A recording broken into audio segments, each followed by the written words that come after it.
Le journal de caisse, comment le tenir sur Excel. On va voir dans cette vidéo bien qu'il sera beaucoup plus intéressant d'avoir son journal de caisse sur Excel afin de formaliser le bouclage de sa caisse au quotidien et mieux encore de conserver un historique de chacun de vos journaux de caisse, ce qui va être très utile si on a besoin de faire des vérifications sur un journal de caisse en particulier. Et c'est ce qu'on va voir ensemble dans cette vidéo. Avant de débuter, je vous rappelle qu'il est toujours possible de rejoindre la liste d'attente de la formation Développer des applications grâce au VBA d'Excel. Cette application va t'aider à automatiser des travaux qui sont effectués actuellement manuellement. On peut penser par exemple au suivi des créances clients, au suivi des paiements fournisseurs. Tu peux également, grâce à cette formation, développer des applications pour tes propres clients. Par exemple, pour automatiser ici la gestion d'une clinique, automatiser la gestion d'un établissement scolaire. Cette formation va donc t'aider à être autonome dans la création d'applications sur Excel. Il y a un lien dans la description afin de rejoindre cette liste d'attente qui comprend déjà 45 personnes qui sont préinscrites pour suivre cette formation et bénéficier ainsi de 20% de réduction au lancement de la formation. À présent, je vous présente mon journal de caisse. Nous allons voir dans cette vidéo la tenue du journal de caisse directement sur Excel. Comme vous allez le constater, c'est beaucoup plus avantageux de le faire plutôt que d'utiliser un carnet manuscrit où on va enregistrer de façon manuscrite les différentes opérations qui vont impacter le journal de caisse de la société. Et comme vous le savez, faire manuellement avec un stylo, il y a un risque d'erreur. Vous pouvez vous tromper très facilement lorsque vous inscrivez des montants, lorsque vous calculez le solde progressivement déterminé dans votre journal de caisse.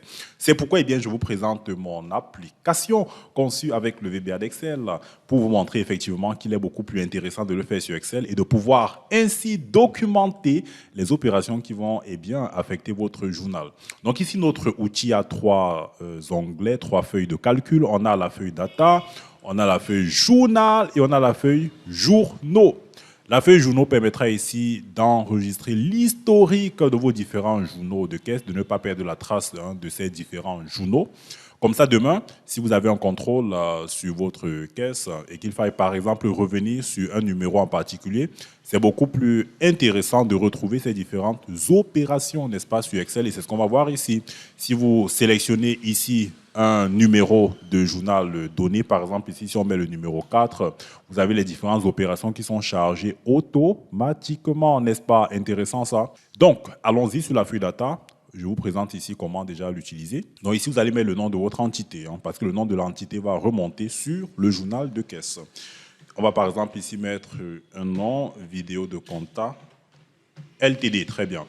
Maintenant ici, vous avez un petit tableau, le tableau des caissiers. C'est très dynamique. Si vous ajoutez un nouveau caissier, vous pourrez le cocher. Parce que là, on ne peut pas cocher des caissiers qui n'existent pas. Si j'ajoute ici, par exemple, le caissier Georges, on peut le cocher, vous voyez, n'est-ce pas? Pareil ici pour les différentes caisses, parce que j'ai prévu ici qu'on peut avoir non pas une caisse, mais plusieurs caisses qui sont bel et bien identifiables. Juste pour illustrer, on peut avoir une caisse du siège et puis une caisse pour les différentes succursales, les différentes agences de la société. C'est le même principe que ce que je vous ai montré ici. Vous pouvez cocher. Alors pourquoi est-ce que c'est prévu ici? C'est pour vous faire gagner du temps. Parce que sur le journal que vous devez tenir pour votre caisse, il est important que dans son en-tête, qu'on ait un minimum d'informations, qu'on ait le nom du caissier, caisse tenue par, ça c'est absolument important. Le journal de caisse, on aura le nom de l'entité et puis le site ou le nom de la caisse, n'est-ce pas? Donc lorsque vous sélectionnez ici, si on sélectionne ici Calvin et que vous venez ici sur le journal, vous allez voir le nom, c'est Calvin qui est affiché. C'est fait grâce à la fonction index, n'est-ce pas? Qui va se servir du numéro de rang fourni ici grâce à la fonction équive afin de retrouver, n'est-ce pas, le nom du caissier qui a été sélectionné dans la feuille data. C'est idem pour le nom de la caisse, c'est le même principe, c'est la fonction index qui est utilisée, n'est-ce pas, sur la base du numéro de caisse. C'est encore la fonction équive qui est utilisée ici et qui va vous permettre de retrouver un numéro de rang sur la base d'une information qui, ici, est le caractère 252. Le caractère 252, c'est quoi? C'est tout simplement le caractère utilisé ici, avec le nom de police Wink Ding. Donc, c'est le numéro 252, a-t-on dit. Donc, vous devez absolument renseigner ici le nom de l'entité, sélectionner également le caissier qui réalise le journal de caisse et puis enfin le nom de la caisse. Une fois que c'est fait, ces informations figurent ici en tête de votre journal de caisse. Ici, je vais donc vous montrer à quoi servent ces différents boutons qui ont été prévus. Ici, on a nouveau journal, donc ça vous permettra d'enregistrer un nouveau journal tout simplement. Ici, éditer le journal, vous pourrez l'éditer en PDF ou encore directement via l'imprimante. Et puis enfin, on peut enregistrer. Donc, si vous avez créé un nouveau journal de caisse, vous pourrez justement l'enregistrer afin qu'il vienne s'ajouter à l'historique de vos différents journaux de caisse.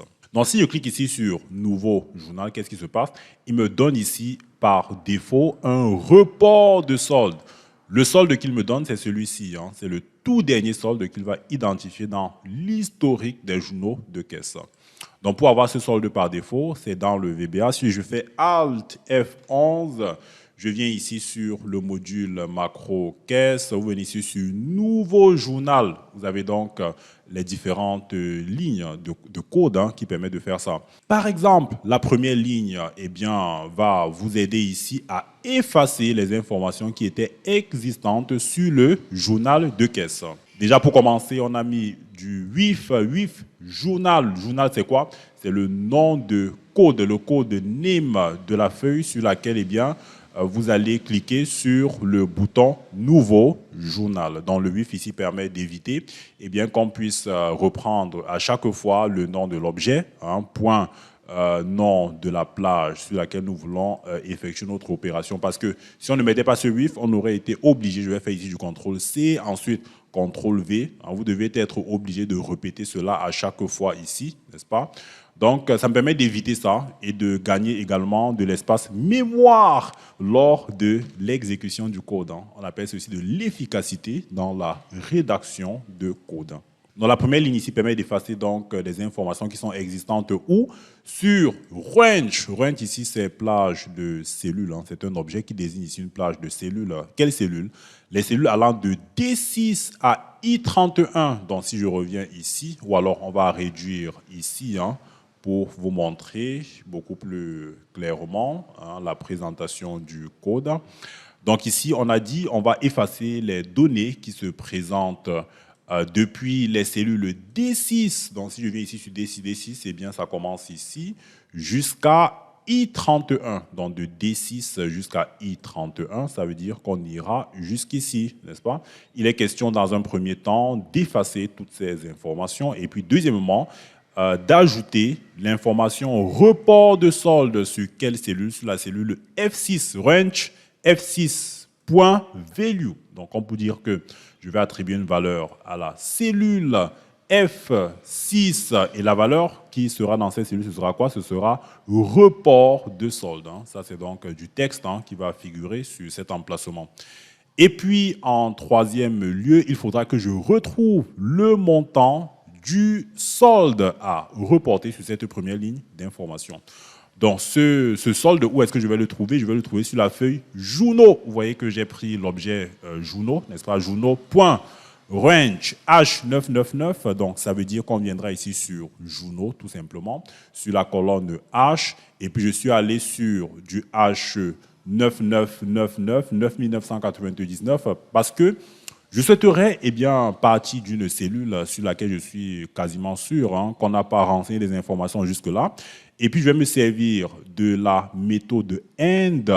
Et puis, comme argument, on va se servir de Excelop. Alors, combien d'arguments est-ce qu'on a ici? Si je fais du contrôle espace, vous avez Excel down, comme pour dire que ça permet d'aller vers le bas, n'est-ce pas, pour identifier la dernière cellule qui est située tout au fond de la plage de cellules.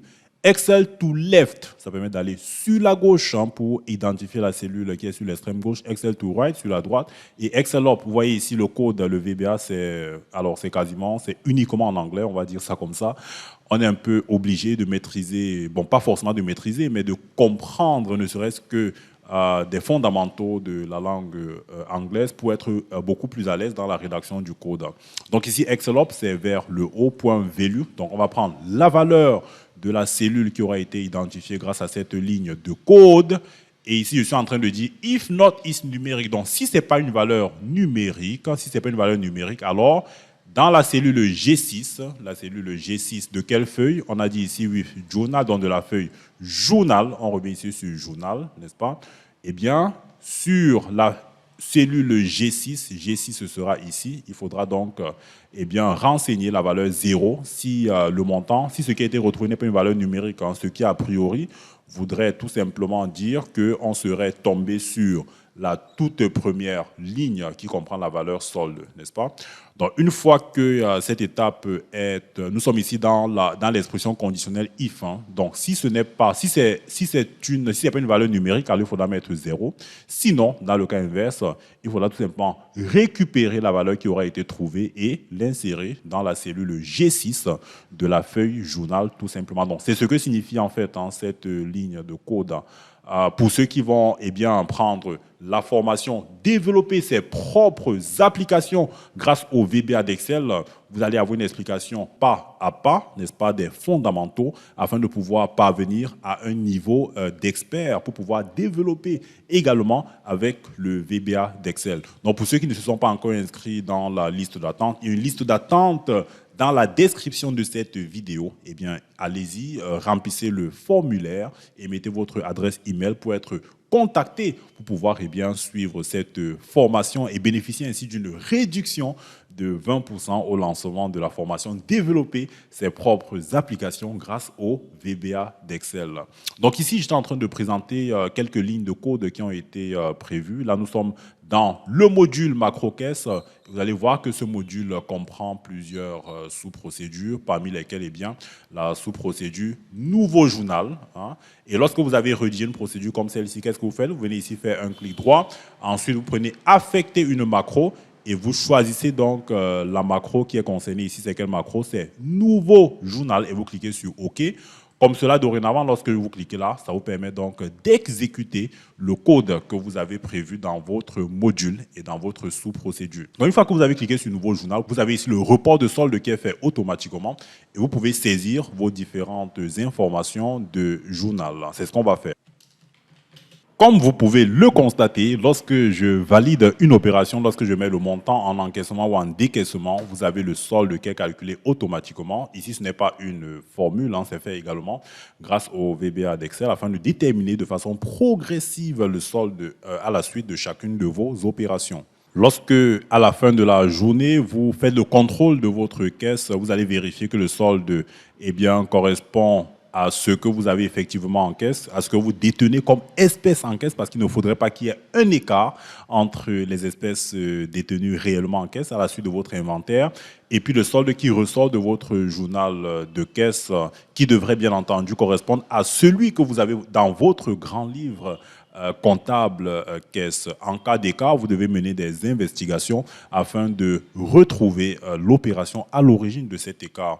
L'écart peut résulter du fait que vous avez oublié tout simplement d'enregistrer ici une opération que vous avez effectuée qui peut être une opération d'encaissement ou de décaissement selon le sens de l'écart. L'écart pourrait être également tout simplement que vous avez commis une erreur dans le cadre de l'une des transactions. Toujours est-il que l'écart doit être clairement identifié pour que le solde figurant en caisse eh bien, soit celui qui résulte de votre inventaire physique. Donc, lorsque vous avez terminé, qu'est-ce que vous allez faire? Vous allez mettre le nom du signataire ici et mettre également la signature. Mais avant ça, vous devez absolument l'imprimer sur un papier, n'est-ce pas? Donc, vous allez venir ici sur éditer le journal et vous allez donc, par exemple, dans un dossier, ici j'ai mon dossier journal de caisse, on va mettre le nom, on va mettre par exemple la date, nous sommes ici sur une date, on va dire 30 septembre 2022, journal de caisse, et puis je clique sur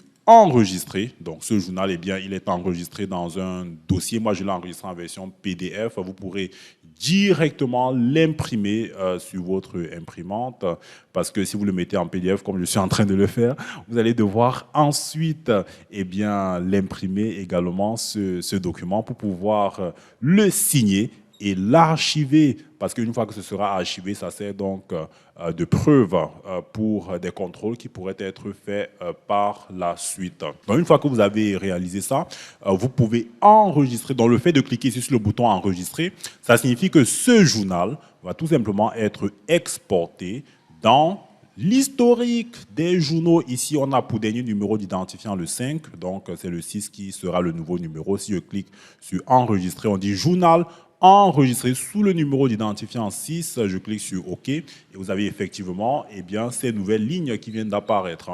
Si je veux consulter eh bien, ce journal, il suffit de retrouver d'abord le numéro d'identifiant. Ensuite, vous devez l'insérer ici. Je vais mettre la 6, je valide et vous avez donc ce journal qui m'est repris ici. Comme ça, je pourrais effectivement le revoir a posteriori afin de voir les opérations qui ont été prises en compte dans mon journal de caisse. Je peux également me servir des touches précédentes, n'est-ce pas, pour remonter sur des journaux antérieurs. Vous voyez, quand je clique sur précédent, on est ici sur le numéro 2. Si je clique sur précédent, on est sur le numéro 1. Je clique encore sur précédent, on me dit, vous êtes au numéro 1, vous ne pouvez pas remonter plus haut que ça. Ici, c'est le bouton suivant, suivant, suivant, suivant, suivant. Voilà, vous êtes déjà au dernier journal.